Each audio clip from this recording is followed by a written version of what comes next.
Eso. Porque si no, Ujú. luego me equivoco. Está entrando Silvia de México.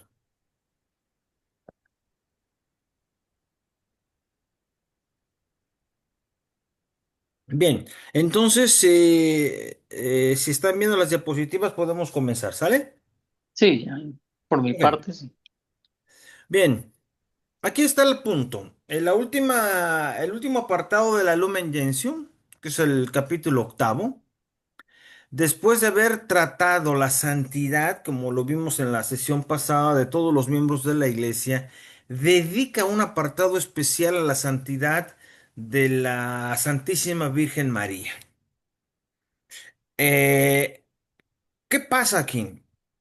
El concilio fue bastante claro que primero se habla de la santidad de Dios, de la santidad de la iglesia y hasta el final de la santidad de María. Eso es muy importante tenerlo en cuenta. De hecho, el concilio lo dice, como lo vamos a ver en un momento, que hay que hacer ciertas correcciones al respecto del concepto de santidad. Y esto tiene que ver con la forma como Jesucristo mismo interpretó la santidad. Por eso es por donde vamos a empezar, ¿no?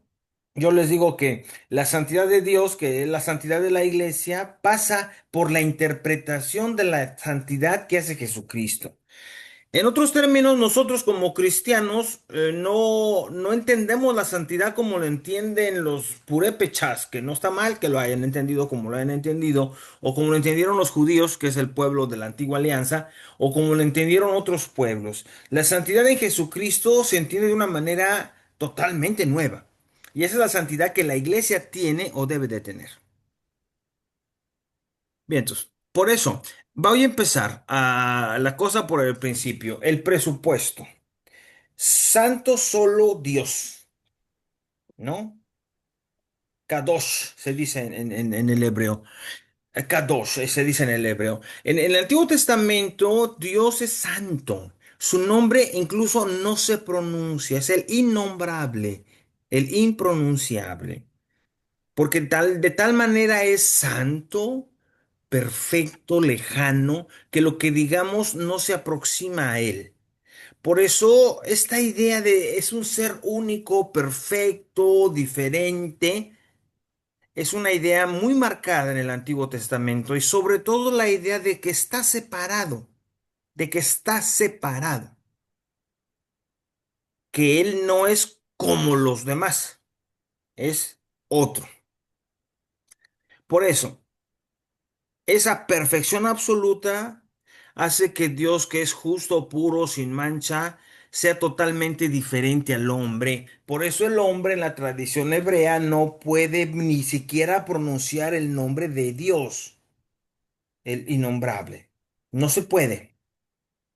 Y aunque nosotros no estamos tan mal al respecto, ¿verdad? También nosotros pensamos que de Dios no sabemos nada, no sabemos realmente quién es, pero la revelación en Jesucristo nos dijo que es nuestro Padre y que le podemos llamar Padre y que le podemos pedir nuestro pan de cada día, etcétera.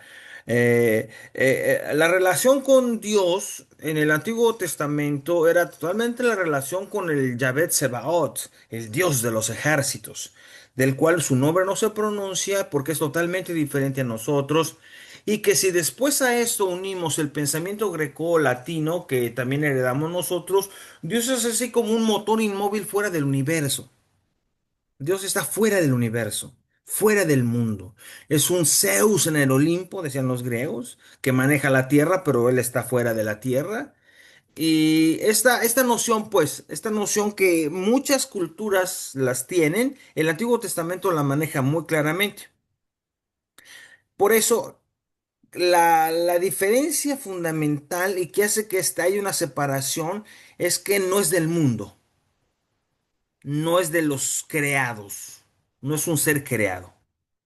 Bien, entonces, ustedes pueden verlo, por ejemplo, para poner algunos ejemplos, ¿no? Eh, ¿Se acuerdan ustedes del capítulo tercero del Éxodo, no? Quítate las sandalias, porque la tierra que pisas es sagrada. No te acerques, no toques, no puedes. Dios es una entidad que se propone como no te acerques, no te acerques, no toques, no puedes, sepárate, no eres de este mundo. Y para llegar a esto, para llegar a mí, tienes que hacer algo, tienes que quitarte las sandalias, tienes que purificarte, tienes que XXXX. De ahí que, bueno, los fariseos, que precisamente el nombre de Pedishim, fariseos quiere decir los santos, los beatos, diríamos nosotros, también están en esa actitud, ¿no? De que ellos se tienen que lavar las manos hasta el codo, tienen que hacer abluciones, tienen que hacer muchísimas cosas para estar dignos de la presencia de Dios, sea en una comida, sea en un acto litúrgico, en un acto ritual. Esta es la marcada idea, ¿no? O sea, Yahvé Sebaot se presenta a Moisés, pero no le dice quién es. Yo soy.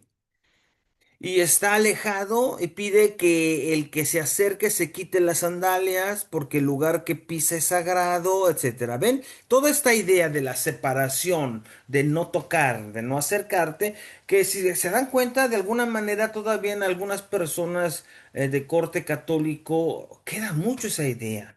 No toques la hostia, no toques el cáliz, no toques el altar, no te acerques al altar.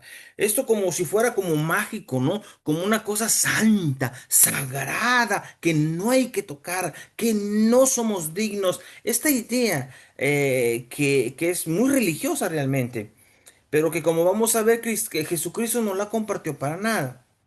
Esta idea de santidad como lo alejado, lo intocable, lo de lo que voy a soy indigno, de lo que no me puedo acercar. Para Jesucristo esto no funcionó así como veremos en la interpretación que él hace de lo santo. Bien, esto quiero decirlo así. Miren, normalmente ha habido muchos estudiosos de esto, del fenómeno de lo santo, que han estudiado todos los fenómenos religiosos y han dadose cuenta que normalmente el mundo humano, cuando llega a una posibilidad de afirmar Dios, religión o algo, es porque llega a la comprensión de lo santo y lo profano. Como se llama el famoso librísimo de Rudolf Otto, ¿no? Lo santo y lo profano. Luego Mercier Leade hará muchísimo más, von der Leeuw también, Christensen, Strauss, Gers. La historia ha escrito mucho al respecto. Claude Lévi-Strauss, a quien todavía yo tuve el gusto de ver vivo, él tiene un libro maravillosísimo que se llama La estructura mental de lo religioso. Es un libro escrito en francés, él es un francés, en donde él señala mucho esto que Otto, Eliade y otros llaman. ¿A qué me refiero? El hombre, en un momento de la historia del desarrollo, encontró que algunos elementos ah, no pueden ser manipulados ni tocados. El volcán. No lo puedes manipular ni tocar porque luego te escupe fuego, ¿eh? Entonces, lo santo, eso es santo, no se toca, no se toca, no se toca. Esto es profano. Pero si ustedes ven en la historia de las religiones, hay de todo, ¿eh? Hay de todo, miren. Hay el volcán, sí, no, hombre, pero hay también el fuego como tal. Antes por lo menos del siglo tercero, cuarto antes de Cristo, cuando la era de los metales, todavía los hombres le tienen miedo al fuego. Entonces el fuego es el origen y por eso los mayas y los aztecas y los muchos de otros pueblos originarios de la América Latina, casi todo el dios era el dios del fuego. Casi todos son dios del fuego. Son dios de la guerra, dios del fuego, dios de esto, porque apenas aprendieron a comunicarse con el fuego y lo consideraron así como algo que no se toca, pero puede aprovecharse. Amén. Yo no voy a estar aquí para dar una clase de antropología, pero amén, porque eso hasta la regla de la mujer fue considerada en ese sentido de no se toca, ¿eh?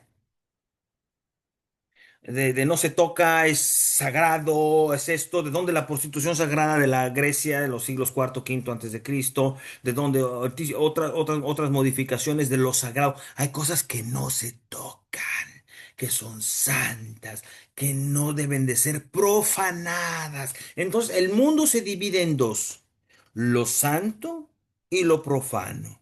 Lo profano aquí donde estamos todos y donde todos estamos aquí normal y vivimos el mundo. Pero lo santo es aquello que no se toca, aquello que a lo cual hay que tenerle respeto, porque si no te quema, porque si no te daña, porque si no te moja, porque si no te mata. ¿No? ¿Saben? El origen de ciertos venenos y pócimas que tiene que ver en la antigüedad está con eso, ¿eh?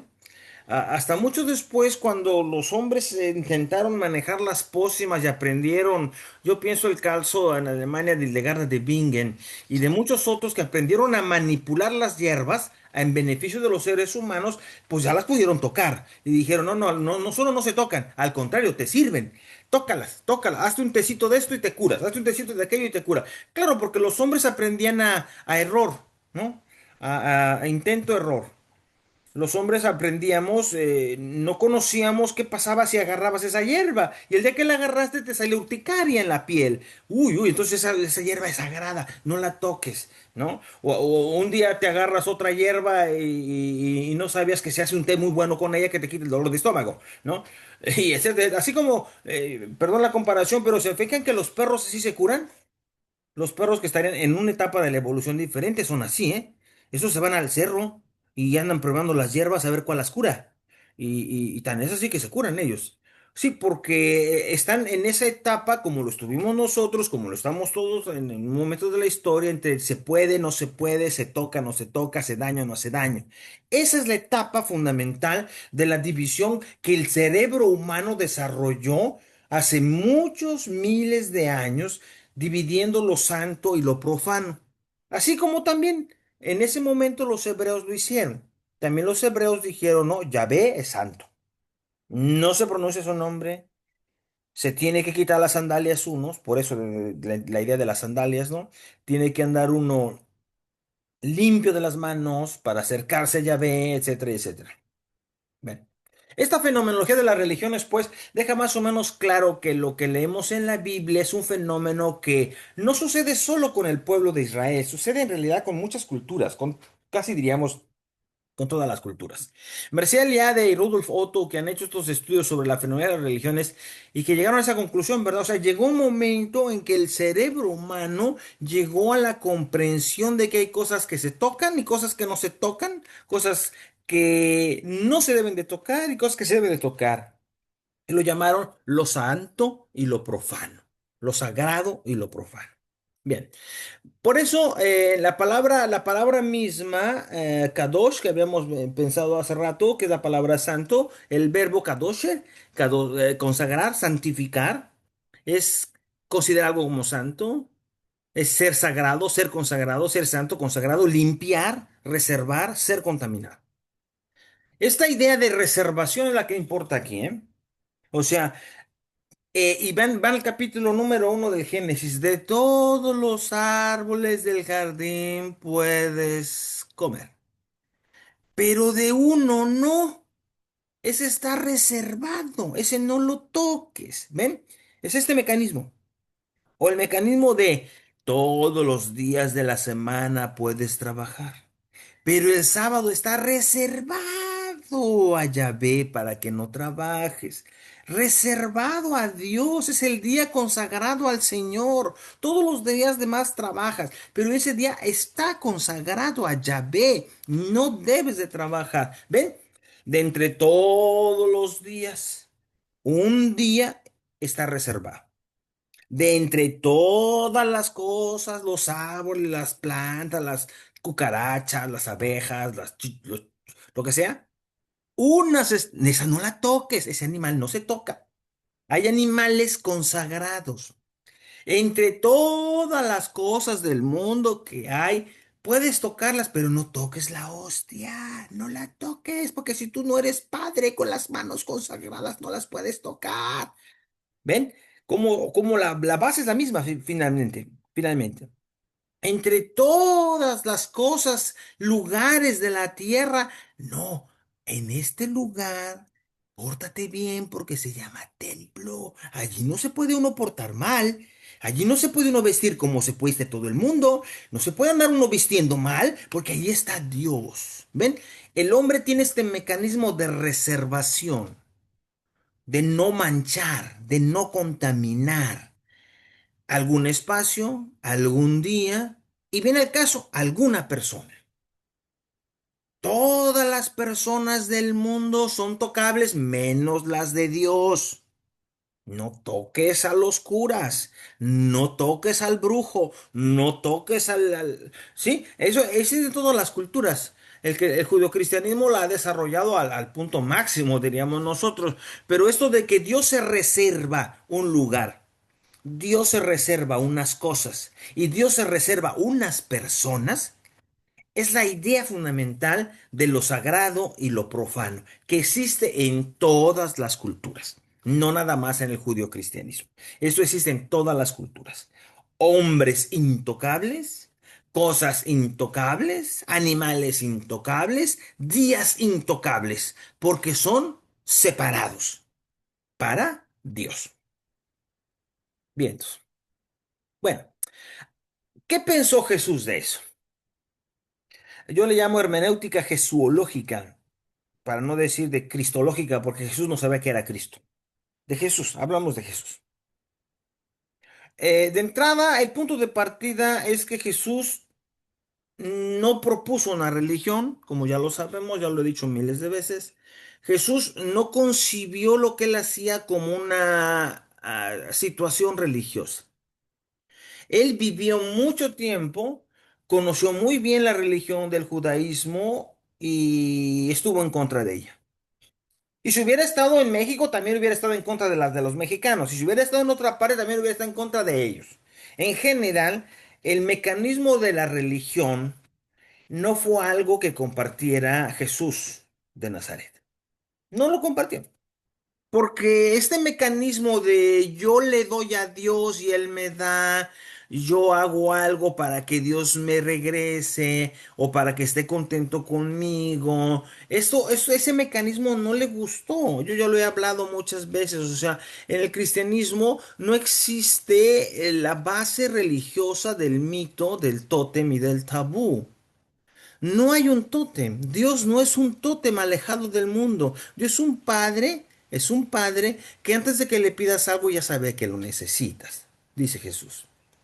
Dios no está alejado del mundo, sino que está con los seres humanos. No tiene un mito que diga al origen Dios nos hizo a todos y Dios se quedó lejos del mundo, como si la creación hubiera sido un acto extra Dios.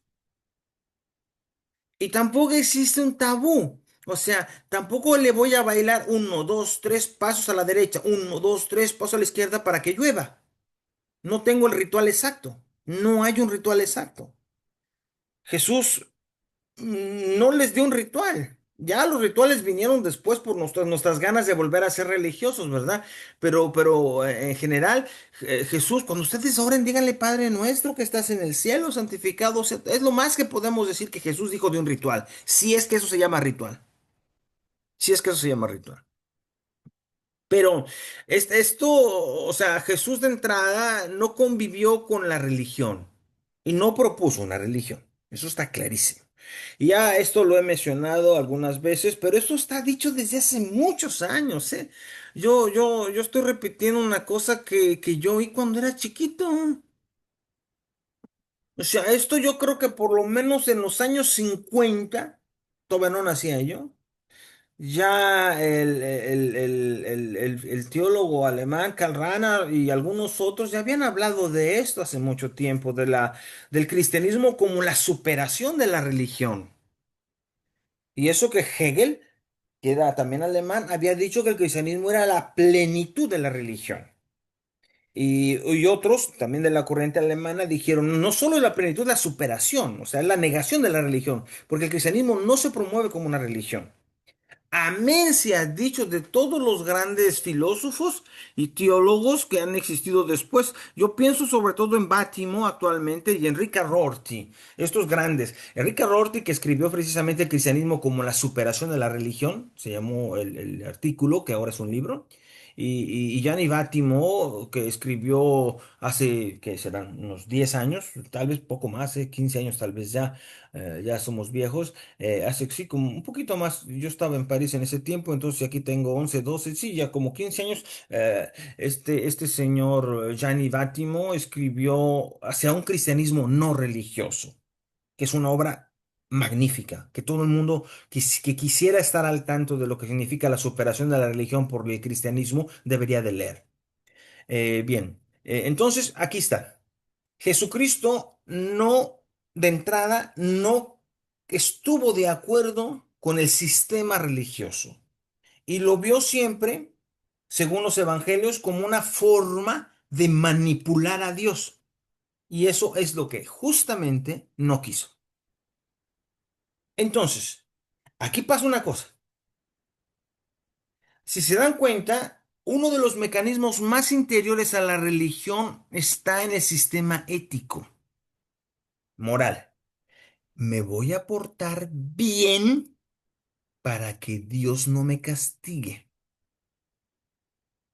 Las dos fuentes de la moral, como lo llamaba Schleiermacher, y después, mucho después, Federico Nietzsche también habló de esto. Las dos fuentes de la moral, la religión y la ética, ¿no? Me voy a portar bien para. Este mecanismo de la ética en función de la religión hacía suponer que entonces la religión era obligatoria para ser bueno.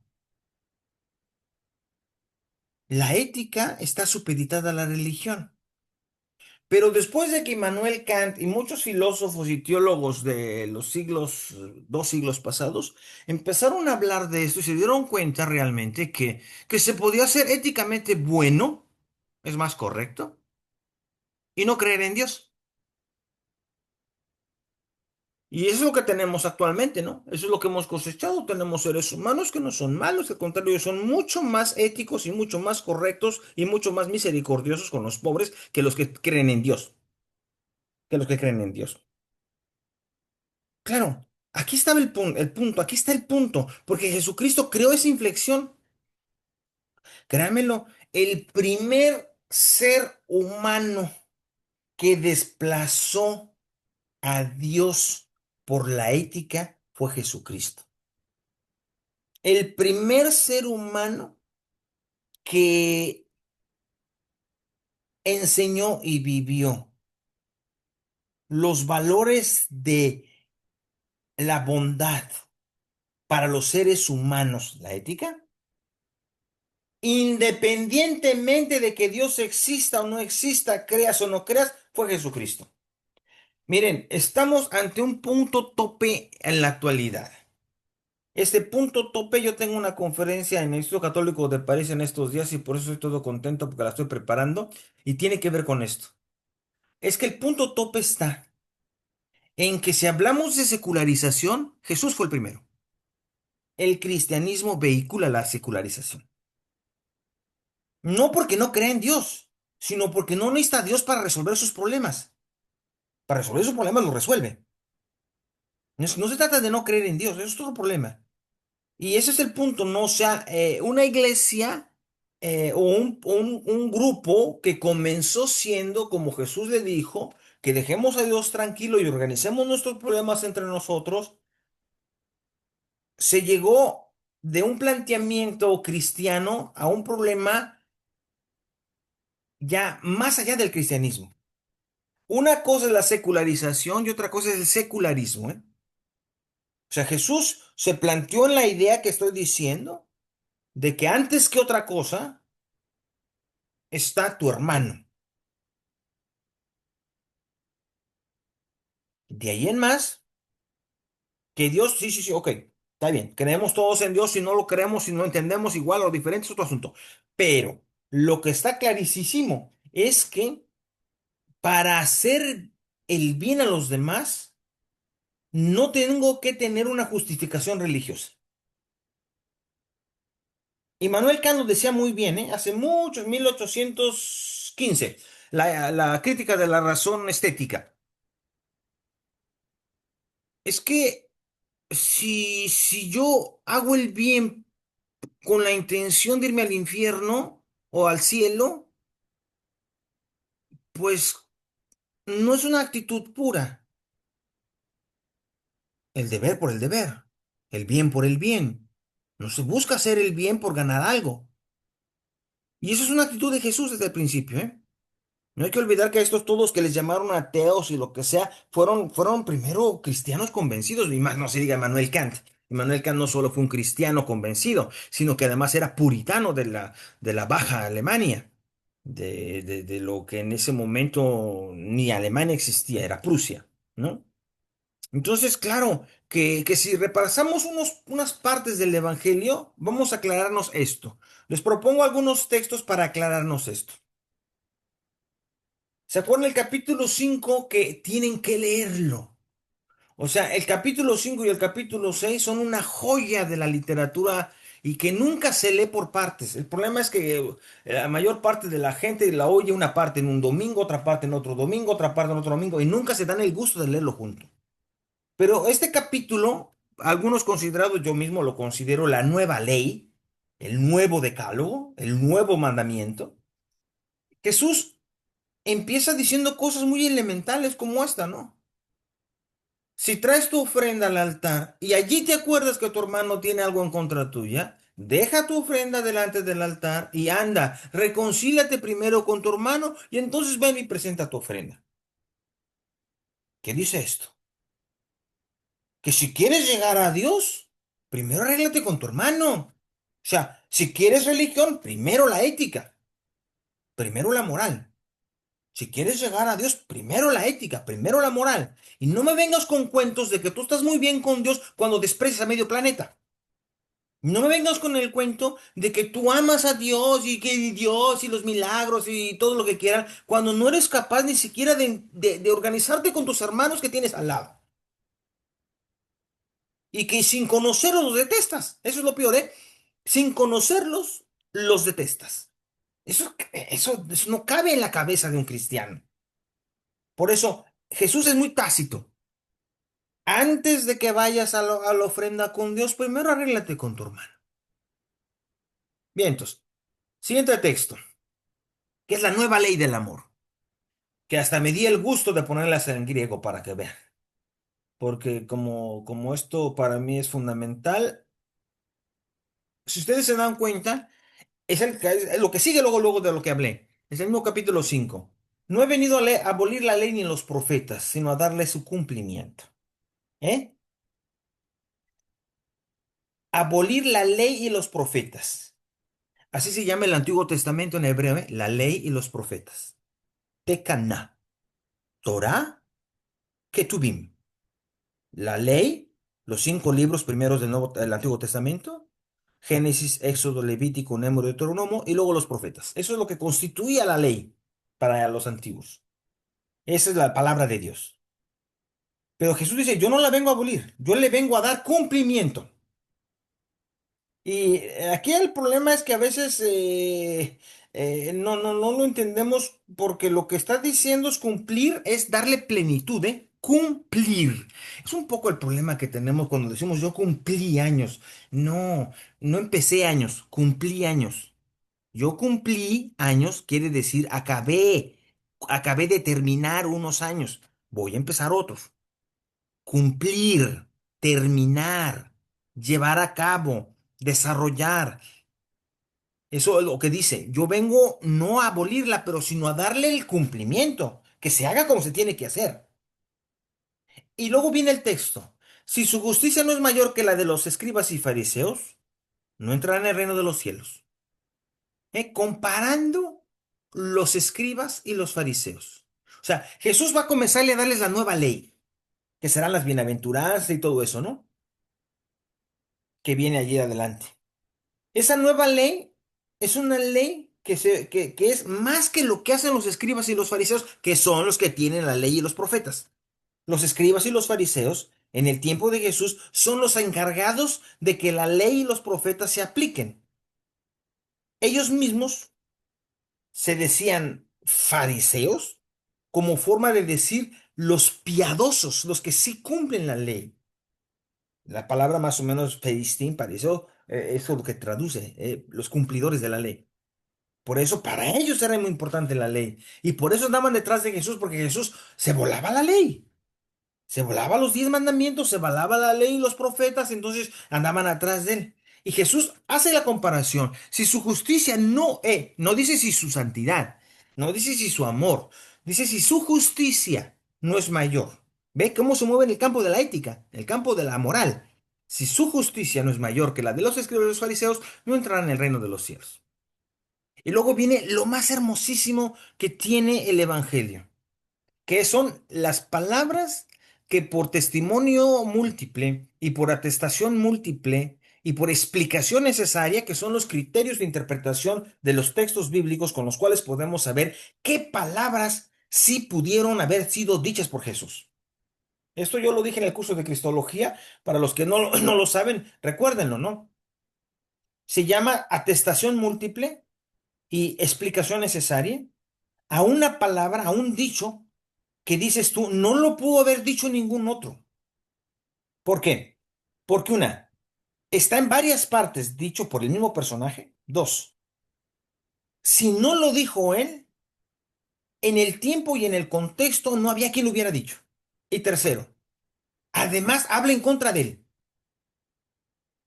Entonces, si los mismos que escribieron los evangelios dijeron, no, pues hay que escribirlo, de todos modos, ya sabe todo el mundo que lo dijo, pues lo tuvo que haber dicho. Son de los pocos textos que a tenor de varios escritores, sobre todo yo pienso ahorita del grande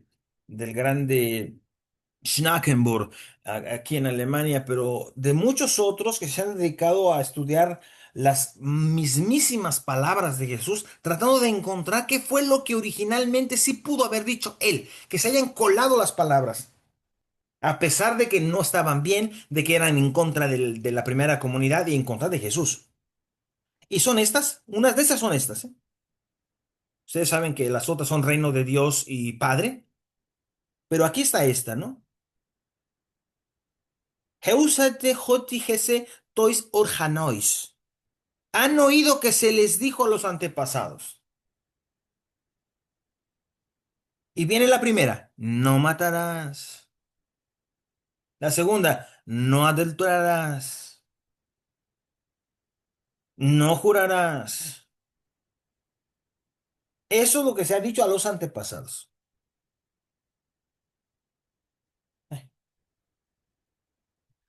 ¿Y por qué insisto tanto? Porque la cuarta es la buena, bueno, no la buena, es la más fuerte de todas, ¿no? Oftalmon anti-oftalmon. Ojo, de ahí viene oftalmología, ¿no? Oftalmología. Oftalmon anti-oftalmon. Ojo por ojo. Odonta anti-odontos. De ahí viene odontología. Odonta anti-odontos. Diente por diente. O sea, Jesús les pone las leyes fundamentales que se dieron en el Antiguo Testamento, ¿no? No matar, no adulterarás, no jurarás el nombre de Dios en vano. Y han oído que se les dijo ojo por ojo, diente por diente. Y viene Jesús, pero, yo les digo, ego, lego, hemin, yo les digo. Y viene todo lo demás que ustedes ya oyeron. Si tan solo tú odias a un hermano del interior, dice el texto, y ustedes lo conocen desde luego, ¿no? Si en el interior de tu corazón odias a alguien y tú lo tratas por imbécil, ya has dado muerte a él. Del interior sale el mal. ¿Se acuerdan? Ese texto es maravillosísimo, ¿no? ¿Han oído ustedes que se les dijo, ojo, que no debes de matar a nadie, que no matarás? Pero yo les digo que si ya en tu corazón Tú le llamas a alguien imbécil y has odiado a alguien, con eso has matado. O sea, eso es interesantísimo porque luego viene la otra parte, ¿no?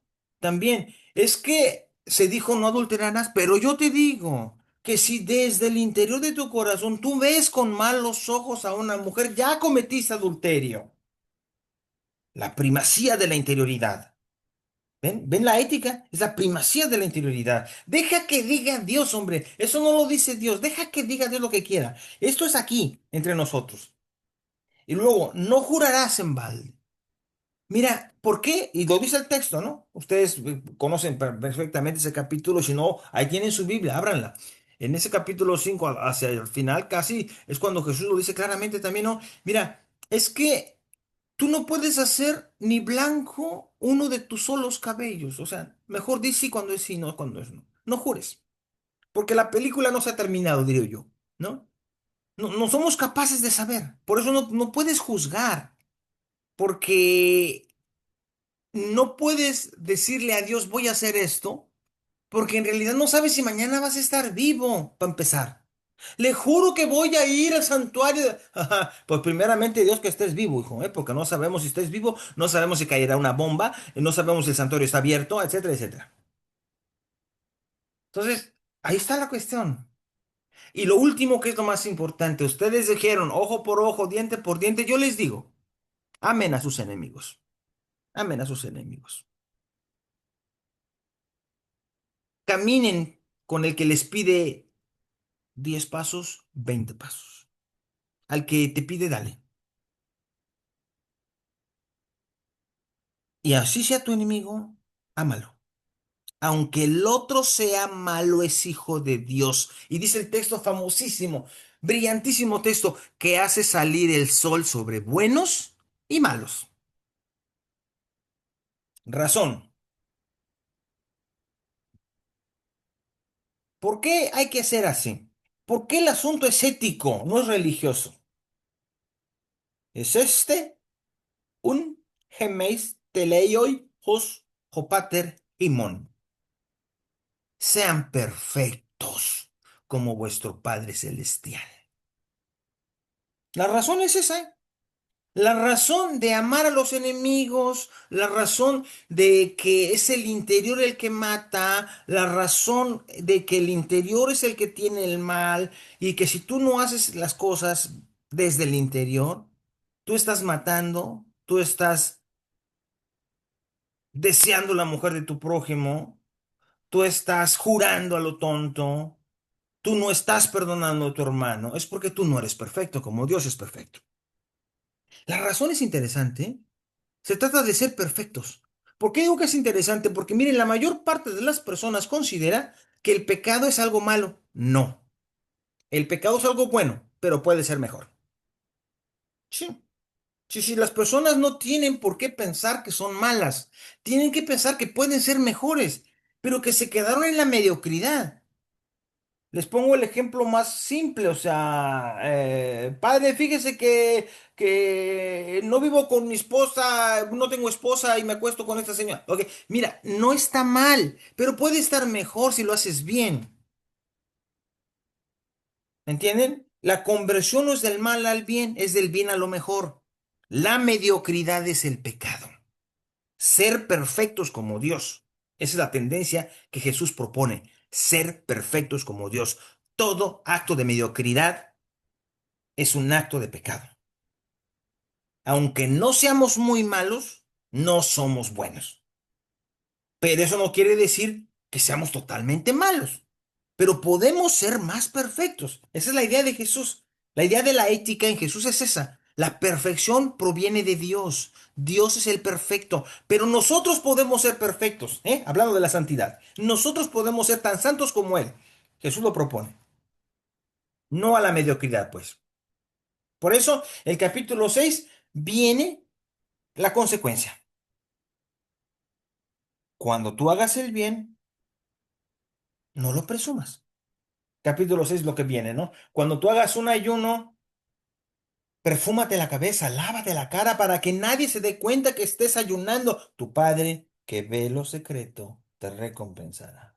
Cuando des limosna, que no sepa tu mano derecha lo que hace tu mano izquierda. Solo tu Padre que ve lo secreto y el que ve lo secreto te recompensará. ¿Ven? Entonces, venga, la consecuencia es lógica, ¿no? ¿Tú eres muy bueno? No. Podemos ser buenos como Dios nuestro Padre. Pero al intentar ser buenos, que la interioridad mía sea buena, e intentamos hacer eso, pero con una y sola idea. El otro, no yo. No lo hago para que salga yo. El camino más corto para llegar a Dios pasa por el hombre. ¿Sí? Este es a decir mío y de muchos otros. Yo creo, a la primera persona que yo se lo escuché fue Paul Ricoeur, pero creo yo, muchos lo pudieron haber dicho. O sea, es que si tú quieres llegar a Dios, llega al hombre. El camino más corto para llegar a Dios pasa por el hombre. No hay manera directa de arreglarse con Dios, no la hay. Jesús mismo lo dijo. Yo voy a estar con ustedes todos los días hasta el fin del mundo. ¿Por qué? Porque cuando tuve hambre me diste de comer, tuve sed y me diste de beber, era forastero y me hospedaste, estuve en el hospital y me visitaste, bla, bla, bla. Allí estoy donde me quedo. Allí me quedo todos los días para el final del mundo. Yo me quedo con ustedes, porque yo me quedo con ustedes donde está el dolor del mundo, donde está el pobre del mundo, donde éticamente hay que hacer algo. No dice donde le rezas 50,000 veces algo, donde le manipulas a Dios diciéndole algo. No, no dice eso. Bien, entonces, por eso, en, en síntesis, podríamos decir más o menos lo siguiente. Ser santo en el Evangelio de Jesucristo es practicar la justicia y hacer el bien a todos sin esperar algo a cambio. ¿Ven? No es asunto de separación. Lo santo no es algo separado, no, no, no, no, no, no es algo separado, no es algo que no se toca, no es algo, ven que la noción de santo de la que hablamos al principio ya cambió. En la hermenéutica de Jesús, en la interpretación que Jesús hace de la santidad, cambia todas las cosas. Porque lo santo, entonces ya no es que es intocable, que está separado, que está alejado, que no lo toques, que quítate los zapatos, que la. No, no, no es un asunto de separación. Y no es un asunto de separación sencillamente porque se trata de practicar la justicia y hacer el bien a todos sin esperar nada a cambio. ¿Y saben por qué no es un asunto de separación? Porque si es verdad, y eso muchos católicos tendrían que aprenderlo, porque aunque sean católicos, no lo entienden. A pesar de que son muy católicos y se saben el credo para el derecho y para el revés. Es que miren, si es verdad que Jesucristo se encarnó, entonces el mundo es santificado. El mundo ya no es el enemigo de Dios. El mundo no está separado de Dios. Si usted cree en la encarnación, si usted verdaderamente sostiene la fe católica que dice que Jesucristo es el Hijo de Dios encarnado en el seno virginal de María Santísima y que caminó en este mundo como todos los seres humanos hemos caminado, entonces el mundo no está separado de Dios. ¿Ven? Se acabó la idea de santo como separación. La encarnación anula la idea de lo santo como separado, porque Dios no está separado del mundo. Dios está en el mundo por la encarnación. Eso es exactamente lo que Mateo dice, cuando dice después de la muerte de Jesús que el velo del templo se rasgó de arriba a abajo. Por eso les pedí que lo leyeran. Espero que hayan leído ese texto, magnífico texto del Evangelio según San Mateo, porque es muy interesante lo que el autor, no sabemos quién sea, pero el autor del Evangelio según San Mateo, al hablar que el velo se rasgó de arriba abajo después de la muerte de Jesús, dijo ya no hay separación entre lo sagrado y lo profano. Porque ese velito, en ese velo, que estaba siempre cerrado, solamente entraban los santos, los sacerdotes. Y una vez por año el sumo sacerdote solamente entraba a él a hacer la ofrenda. Una vez por año. El único y el más importante de los 72 sacerdotes. Y el velo se cerraba. Y el pueblo estaba afuera. a reci, reci, reci, reci, reci, pero el pueblo no es santo, no se acerca. Y después abre el velo el sacerdote y rocía el pueblo con la sangre del cordero. Entonces el pueblo se santificaba. ¿Ven? La idea de separación. Quien ha ido a al culto más antiguo católico que es ortodoxo, ustedes se darán cuenta de esto, ¿no? Yo no sé si ustedes han estado en un culto ortodoxo. El cura se la pasa dentro de un cuartito, echando harto humo, humo, humo, humo, humo, y luego sale de repente y se avientan dos palabritas afuera. Pues es eso, es eso. Es esa idea de la separación, incluso física, ¿no? De aquí para allá, el cura. De aquí para acá, los fieles. Hay una separación, hay un velo entre Dios, lo sagrado, y lo profano. Eso en el cristianismo desapareció. Es verdad que la Iglesia Católica lo mantuvo mucho tiempo porque no es el santo, sino las veladoras que se venden, para decirlo así. Porque sí, sí, sí. Y ponía una barrera, miren, había una barrera en el presbiterio. De esa barrera para arriba, los padres. De la barrera para abajo, los demás. Y los laicos nunca eran capaces de pasar la barrera. Incluso la barrera la usaban para comulgar también. Se hincaban a la comunión ahí. Y eso de que no se puede pasar al presbiterio, de que está prohibido, de que no se puede, de que es intocable, respira todavía esa idea de santidad. Gracias a Dios el Concilio Vaticano II hace más de 65 años acabó con eso, pero parece ser que muchos no se han dado cuenta. Parece ser que muchos no se han dado cuenta, porque todavía creen que eso es del Padre. Eso no lo toca más que el Padre. Eso no lo toca más que el que puede, el que es santo. Y volvemos a la idea que Jesús criticó fuertemente de la santidad. El templo tiene un velo que separaba lo santo y lo profano. Según Mateo, con la muerte de Jesucristo, esa separación ya no existe. Y es verdad, ya no existe, aunque a veces vivimos como si existiera. Bien, entonces, sigo adelante porque si quiere, puede usted ver que hay otros textos, muchos más textos, que no es no es un asunto de separación. Lo mismo desde hace rato, ¿no?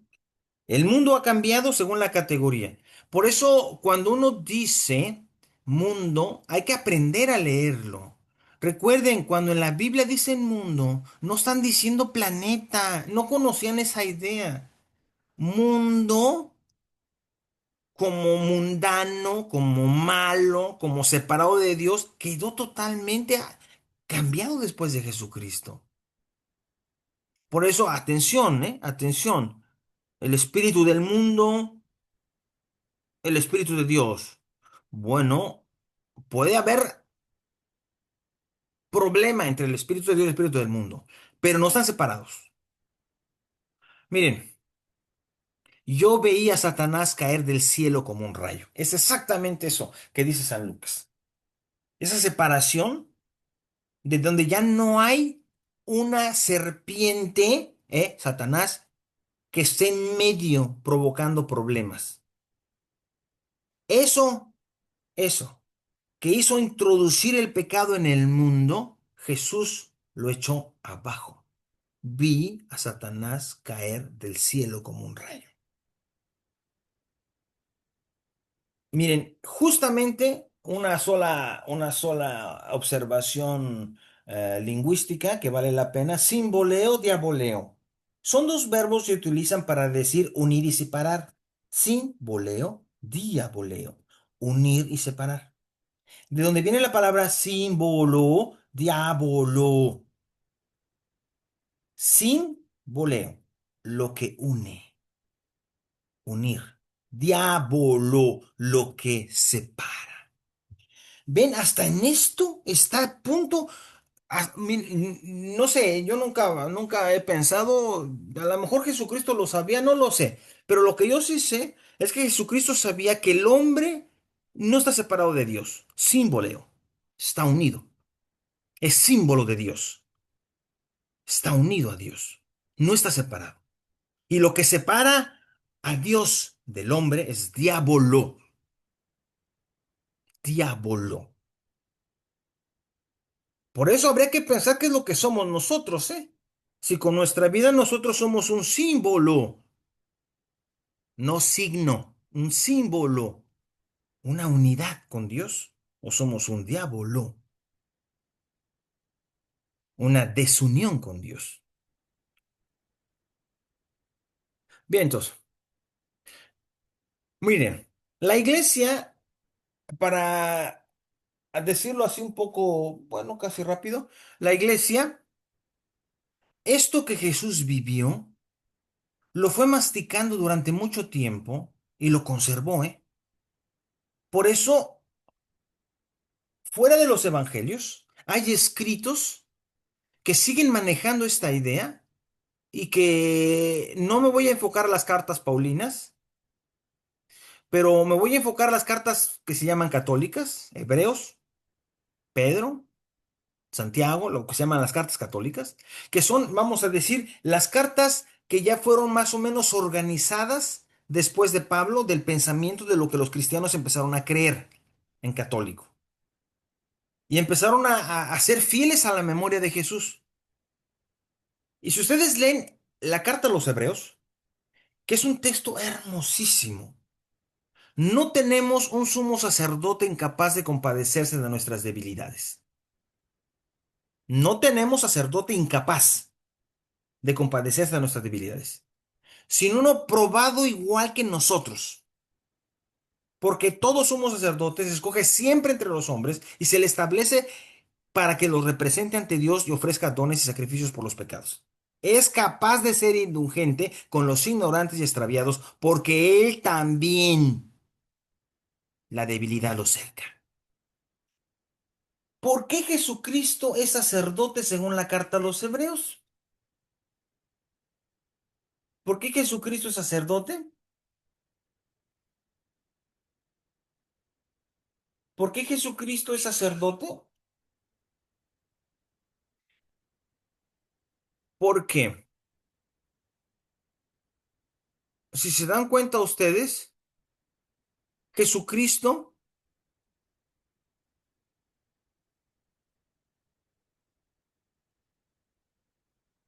es sacerdote, según el texto que hemos analizado, porque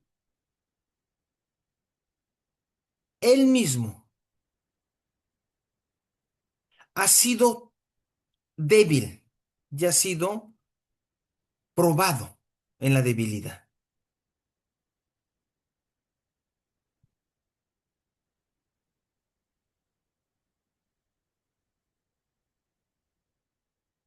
Esto quiere decir que, sí están viendo, la verdad, porque algo hice mal, pero sí la están viendo, ¿verdad? Sí, padre. Ok. Sí, Sí, porque según la carta a los Hebreos, Jesucristo ha sido probado en todo como por nuestras debilidades. Y por eso es sacerdote. Y por eso puede ser indulgente con nosotros, ignorantes y extraviados, porque Él también lo fue. Eso quiere decir entonces que ser santo no es estar separado del mundo, es estar en el mundo como todos. Yo sigo insistiendo en esta idea de separación, que es una idea que todas las religiones vehicularon y que no está mal, pero es una idea que el cristianismo más no, ¿eh? El cristianismo no funciona así. El cristianismo funciona con que el Dios mismo ha entrado en el mundo, se ha hecho uno de nosotros, ha cargado con nuestras debilidades y por eso es santo. Ustedes pueden verlo también, por ejemplo, el mismo texto a los hebreos. Es necesario volverse como sus hermanos en todo para llegar a ser un sumo sacerdote misericordioso y fiel en las cosas de Dios para perdonar los pecados del pueblo. O sea, si Jesucristo, según la carta a los hebreos, no hubiese sido de carne y de sangre como todos, como dice arriba, ¿no? Tienen en común la carne y la sangre. Él participó de su carne y de su sangre del mismo modo, para destruir por medio de la muerte aquel que tiene el poder de la muerte. Sin duda alguna. Los ángeles no son su preocupación. Hermosísima la carta a los hebreos. Sin duda alguna, los ángeles no son su preocupación. Él se preocupa por ayudar a los hijos de Abraham. Por eso se hizo uno de ellos. Sí, la carta a los hebreos es un documento extraordinario que parte de la pregunta, ¿por qué Dios no se hizo un ángel? ¿Por qué Dios se hizo un hombre? ¿Por qué Él se sometió a la muerte y una muerte de cruz? Una muerte de un ser humano.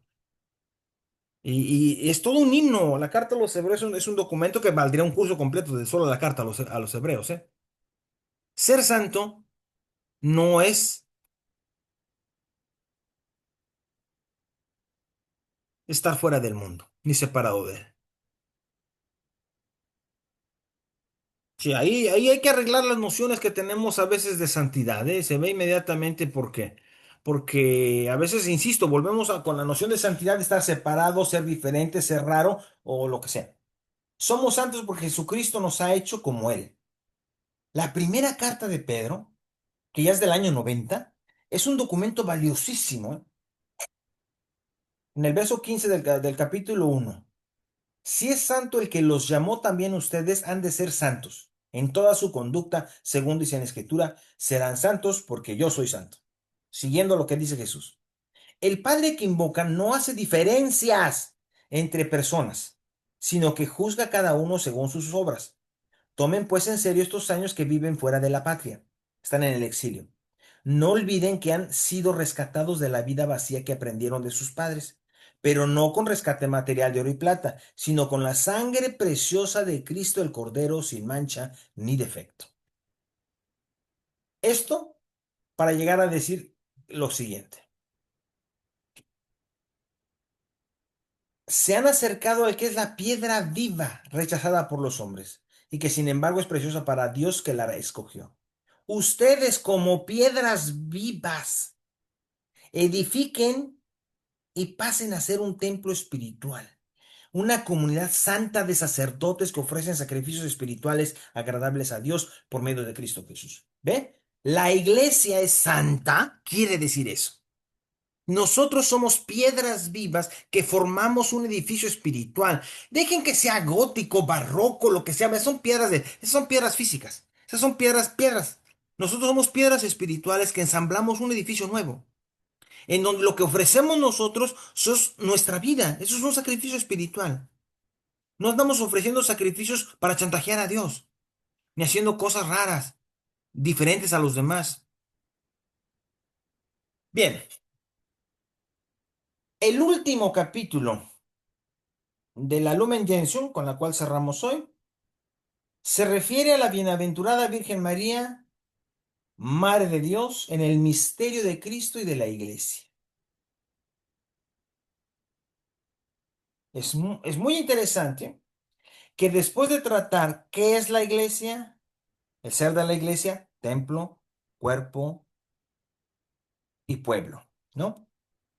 Pueblo de Dios, cuerpo de Cristo, templo del Espíritu Santo. Después de tratarla, ¿qué hace la iglesia? Sacramento de salvación en el mundo. ¿Cómo lo hace? A través de ministerios y carismas. Unos son sacerdotes, todos somos sacerdotes, pero unos son sacerdotes ordenados y unos son obispos, otros son curas y diáconos, pero todos somos sacerdotes y todos tenemos los mismos dones que Dios nos ha dado por el bautismo. Eso lo dijimos. Pero todos somos santos. Al final de que todos somos santos, trata a la bienaventurada Virgen María, Madre de Dios, en el misterio de la Iglesia y de Cristo. En el misterio de Cristo y de la Iglesia. Ya el título dice mucho. Miren, María, sin el misterio de Cristo y de la Iglesia, no tiene sentido. Hay que ponerla siempre allí. Cuando tú veneras a María fuera del misterio de Cristo y de la Iglesia, eres idólatra. El número 52. Dios sapientísimo, benignísimo, por querer llevar la obra de la redención al mundo, envió a su Hijo, hecho de mujer, nacido de mujer. Este misterio de salvación se revela y continúa en la iglesia, señores.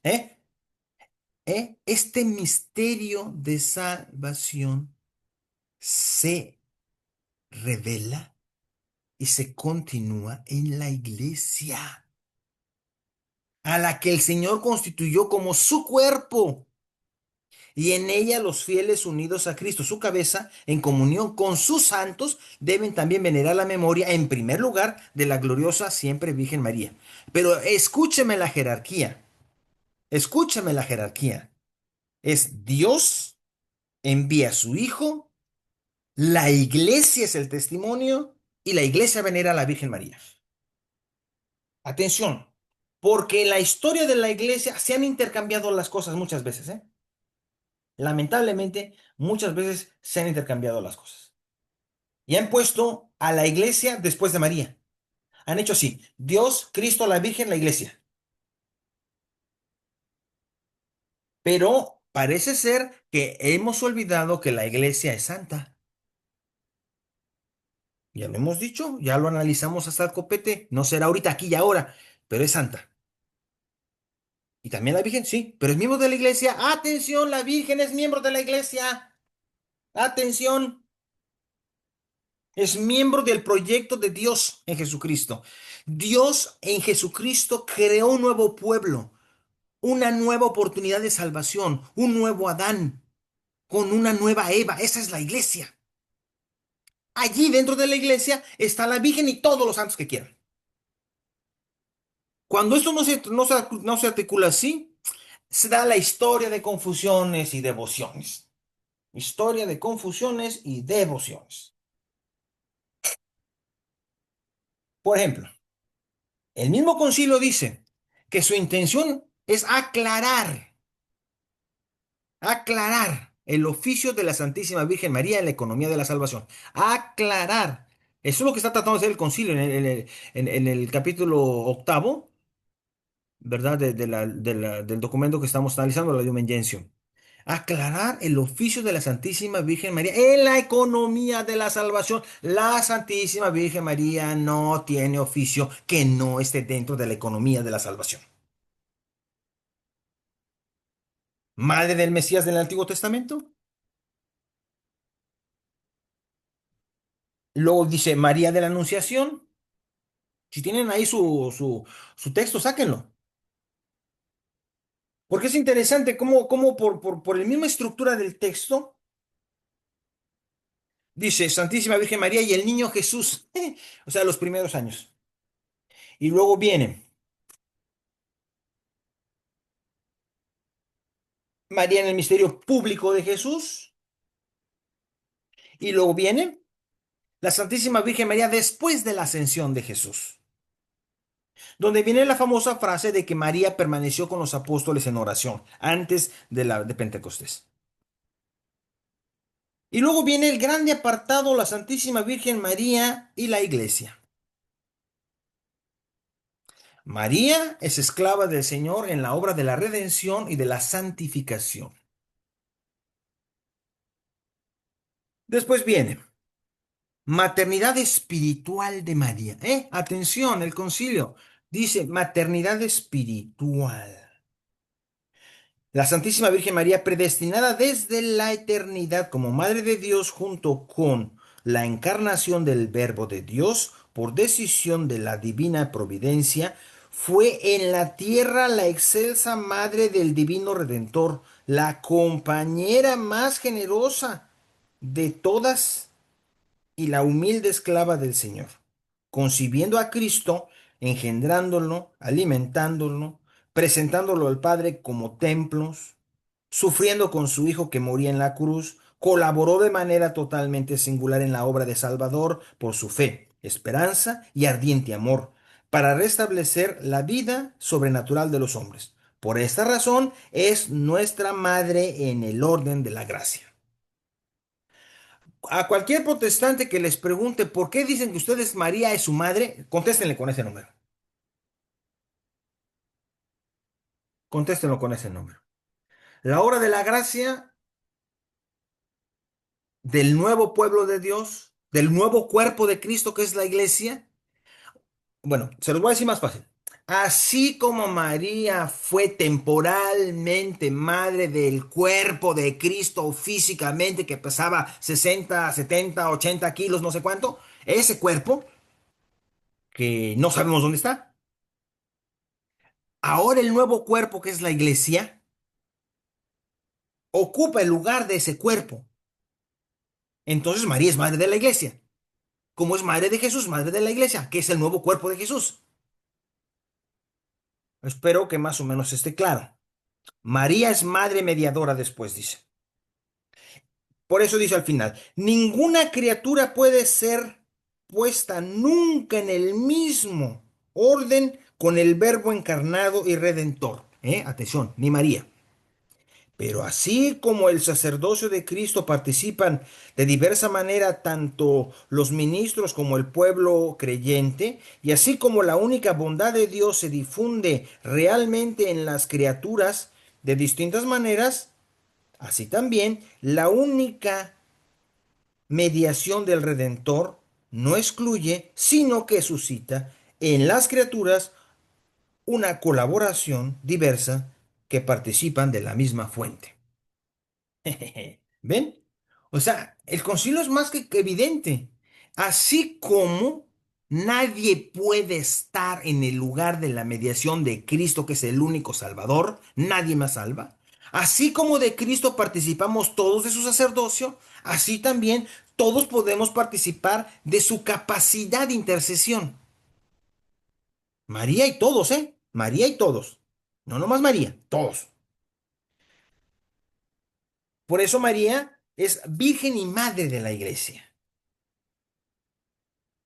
Es interesante al capítulo número 66. María exaltada por la gracia de Dios después de que su Hijo, por encima de todos los ángeles y los hombres, como la Santa Madre de Dios que participó en los misterios de Cristo, es honrada con razón por la iglesia con un culto especial, veneración, no adoración, veneración, culto especial.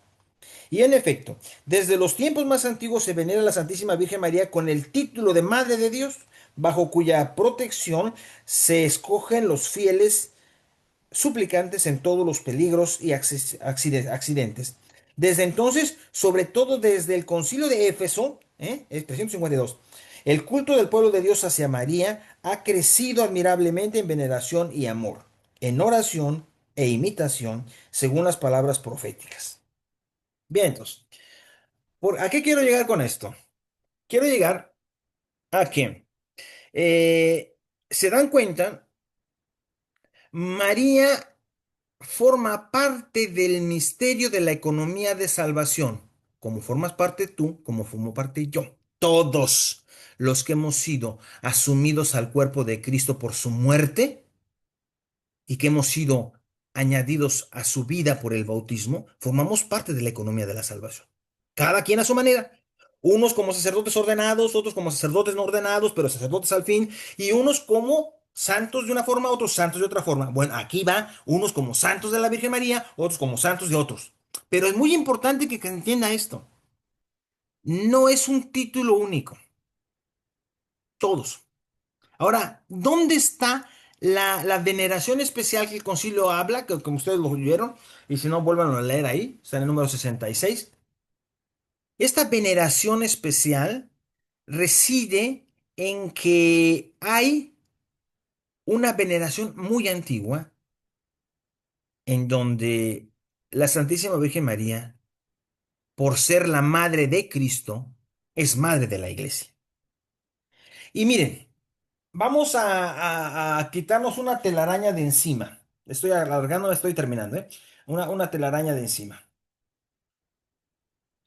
¿Usted cree que Tomás de Aquino, 1295, 1300 y algo, tuvo debates con otro dominico que fundó el Rosario? Sí, Santo Domingo. Estaban los dos en la Universidad de París, ¿eh? Al mismo tiempo. Impresionante. Yo no sé cómo cayeron los dos ahí. Impresionante los dos en la Universidad de París.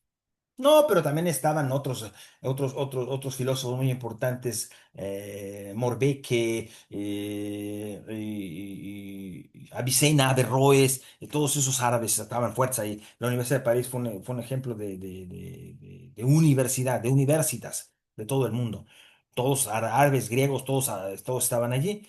Y discutieron sobre la famosa Virginidad de María y Santo Tomás de Aquino consiguió que no. Y nadie lo echó al infierno, ¿eh? Y eso es a lo que quiero llegar. Dense cuenta que la iglesia ha durado muchos, muchos, muchos, pero muchos años para hablar de la Inmaculada Concepción. ¿Saben cuántos años? 1851. Y eso porque se empezó a trabajar. La declaración oficial es un poco más tardía. Sin hablar de la Asunción, que se hace de apenas 1950. Vamos a cumplir 100 años de la Anunciación apenas, de la Asunción. ¿Eh? 1951 creo, o 50. O sea, o sea, la iglesia ha madurado esto con calma porque si bien es cierto que hay una devoción que también se puede explicar por la ausencia del principio femenino en la iglesia, yo lo digo en mi libro, en uno de mis libros yo lo digo claramente. Claro, porque como el cristianismo ha sido muy judío y por eso muy patriarcal y por eso muy masculino, pues entonces intentó buscar el principio femenino en algún lado y aunque el Espíritu Santo sea femenino, no lo encontró en el Espíritu Santo. Lo encontró en, lo encontró en la Virgen y la divinizaron. Sí, no está mal, hombre, no está mal, pero es la revancha de la diosa, como yo la llamo en ese libro. Pero no es tanto eso, es a lo otro que yo quiero llegar. Es que a veces, llevados de la imaginería y de la devoción, sin darnos cuenta, somos herejes. Somos herejes, miren, porque de 1400 Consuelo de F, ¿qué sería? Ferrara, fue el de Ferrara, el que habló de la virginidad de María por vez primera. Para atrás nadie dijera nada, ¿eh? No. Y si hasta antes de 1800 tú no creías en la Inmaculada Concepción, tampoco, tampoco. Tan es así que como ustedes van a ver, hay una de confusiones terribles, ¿eh? De veras, al respecto.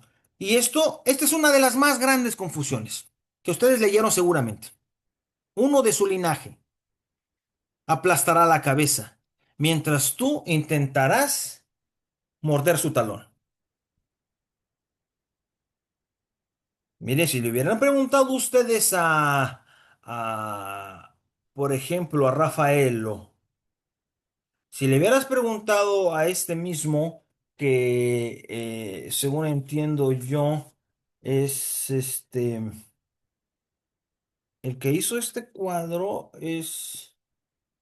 Leopoldo Gerna, este más renacentista todavía, pero muchísimos más, hay muchísimos más, ¿eh? También en autores del tipo del neo virreinato mexicano hay muchísimos de cuadros en donde la Virgen está con el niño y es el niño el que le está pisando la cabeza con la cruz, porque es uno de tu linaje, de su linaje te aplastará la cabeza. No dice que sea ella, no dice que sea ella.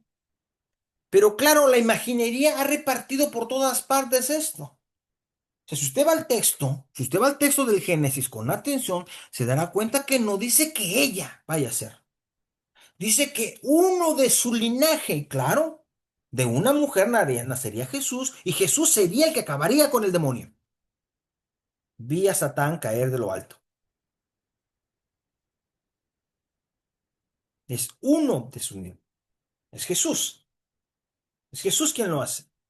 Sí, yo sé que tanta bonita, hay tantos cuadros tan bonitos de la Virgen, le pega a la serpiente tan hermosa, la Virgen. No, no, no, no, si yo hasta mandé restaurar en París, en México, yo mandé restaurar muchas Inmaculadas Concepción que literalmente están así, pues, ¿no? Que tienen su pie sobre la serpiente. Y está bonito, pero esa confusión ha originado que precisamente la figura del que acaba con el mal, que no es la Virgen María, es Jesús, sea traspasada. La Virgen María no es quien acaba con el demonio, es Jesús, es la nueva Eva, pero el nuevo Adán es el que acaba con el asunto. Siguiente lectura misma. Y aquí está Juan Correa, este mexicano, español mexicano que pintó también. Vi una mujer vestida de sol con la luna bajo sus pies y una corona de 2 estrellas. Estaba encinta. Si leyeron el capítulo como se lo sugerí, es increíble, ¿eh? Es increíble que de aquí salió la otra Inmaculada Concepción. Si ustedes se dan cuenta, el texto está hablando,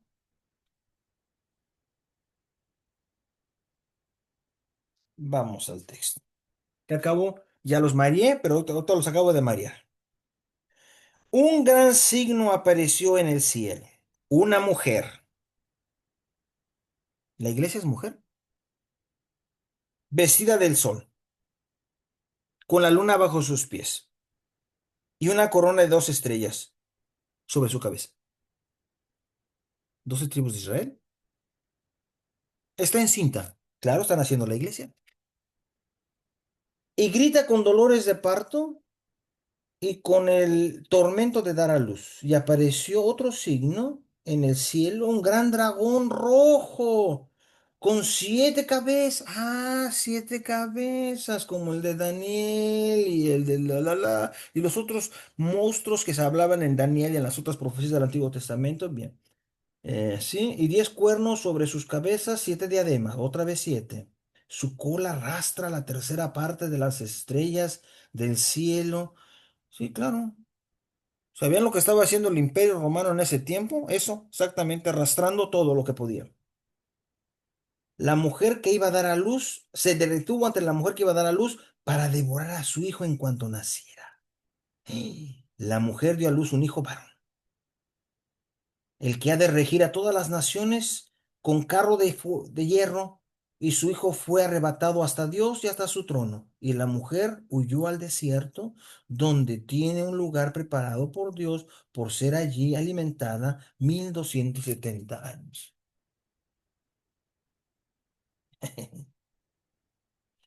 Pues sí, para su, no sé si su gusto o su qué, es la iglesia la que van a hacer, es la iglesia que van a hacer, es la iglesia que van a hacer. Y claro que están haciendo, y la bestia, el 666 es Nerón, que está acabando con la iglesia. Y que le echó al desierto porque tuvieron que irse a Siria, al desierto de Asiria. Porque los primeros cristianos no estaban oficialmente permitidos. Estaban siendo perseguidos. Y la bestia, que es Nerón, en este caso, lo está tratando de acabar.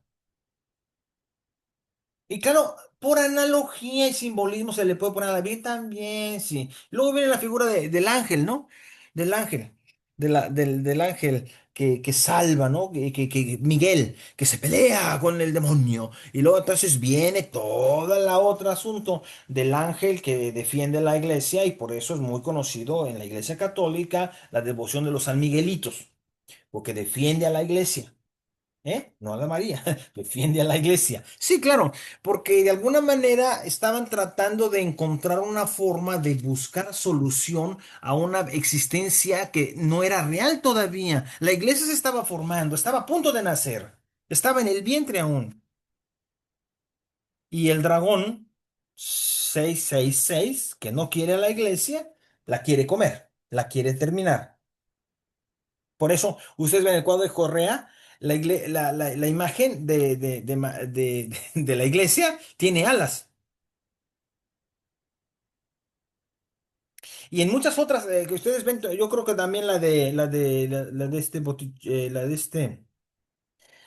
Rafael también tiene alas, creo. Y hay muchas otras que tienen alas. Y es una pregunta que muchos se hacen. Que ¿por qué la Virgen tiene alas? Es que no es la Virgen, nomás es la iglesia que voló al desierto. Se fue al desierto. Después de que el ángel hizo un paro con Dios, con el diablo, se lo detuvo un poquito. Pero si ven, Correa es muy inteligente porque pone arriba la cruz de Cristo, que es quien ganó. La cruz de Cristo, que es quien ganó. Por eso muchas veces la idea de madre se aplica a la iglesia y se aplica a María. La idea de virgen se aplica a María y se aplica a la iglesia. Sí, esa es la cuestión. Es la cuestión de que como la iglesia no nos parece muy buena, entonces se la colgamos a la Virgen mejor, a la Santísima Virgen María. Y no está mal, pero, pero habría que ser cuidadosos en el asunto, porque esta corona de 2 estrellas son las 12 tribus de Israel, los 12 apóstoles ahora, el nuevo pueblo de Dios que ya aparece en muchas ocasiones también en Daniel, cuando una profecía de Daniel que ve 12 estrellas, 12 tronos, que son las 12 tribus de Israel, que van a ser aplastadas por una bestia, ¿no? Esto es muy típico de la apocalíptica del Antiguo Testamento y del Nuevo. Pero con esto termino, hay que seguir la cosa de cerca, porque a veces si objetivamente una devoción es por objetividad buena, no siempre es correcta desde el punto de vista teológico, no siempre es correcta.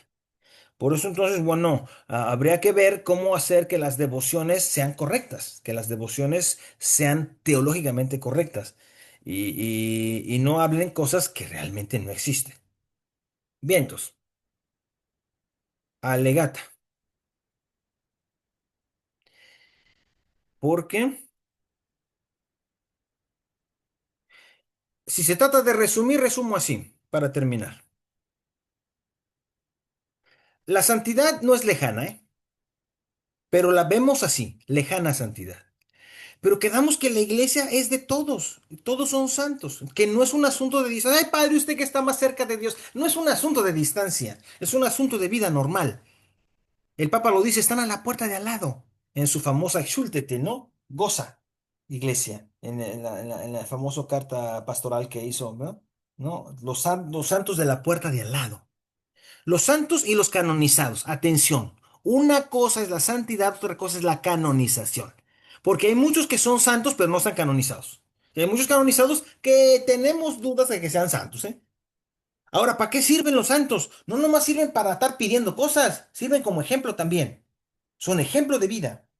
Y estos así que le rezan, los que le dan vueltas a San Antonio de Padua que acaba de pasar para conseguirse un novio, deberían de seguir su ejemplo. Doctor, traductor de la Biblia al eslavo. Eso era también.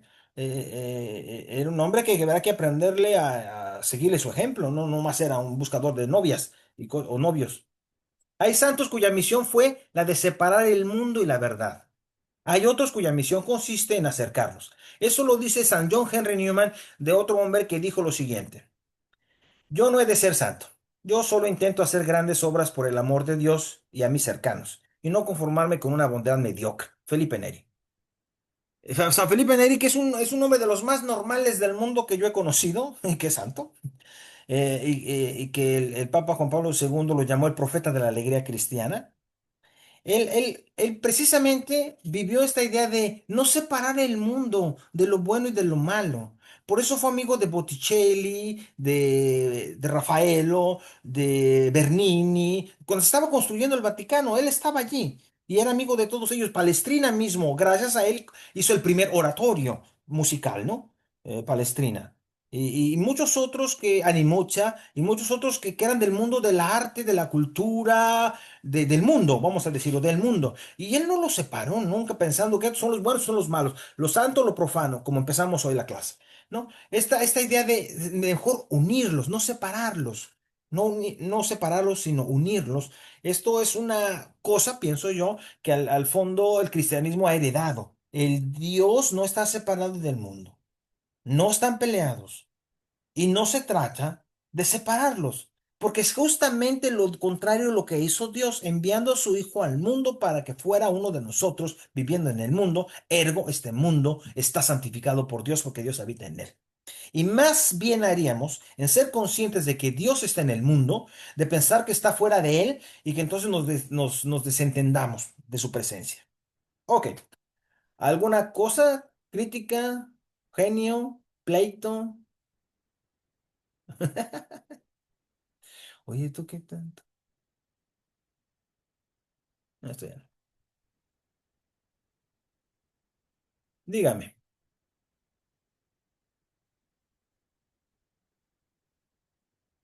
¿Todo bien?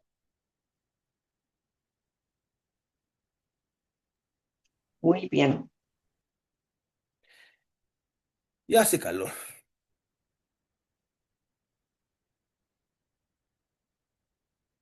Bueno, ok, entonces en 2 semanas nos vemos.